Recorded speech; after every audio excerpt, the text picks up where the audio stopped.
নতুন আরেকটি ভিডিওতে আপনাদের সবাইকে স্বাগত। আজ সন্ধ্যায় আমি আর আমার বেটার দুইজনে মিলে গিয়েছিলাম ব্লু বিচ রেস্টুরেন্টে।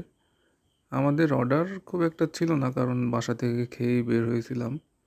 অর্ডার ছিল একটা ক্রিসপি চিকেন, আর আমার জন্য ছিল বরাবর আমার পছন্দ বরাবরই ফ্রেঞ্চ ফ্রাই।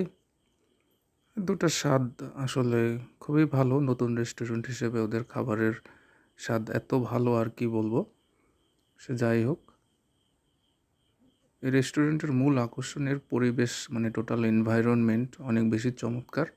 আপনারা যাকে দেখতে পাচ্ছেন আমার চাচা কাকা খাবার ডেলিভারিতে খুবই ব্যস্ত সময় পার করছে।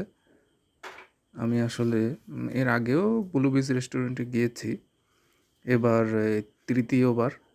কাকা এখন একটা গাল ভর্তি হাসি দিয়ে দিল। আমি একটু আসছিলাম ওর কাছে একটু মেয়োনেজ নেওয়ার জন্য। ক্রিসপি চিকেনের সাথে মেয়োনেজ দিয়ে খেতে আসলে স্বাদটা আসলে অনেক ভালো লাগে। ভিডিওটা এই পর্যন্তই, ধন্যবাদ।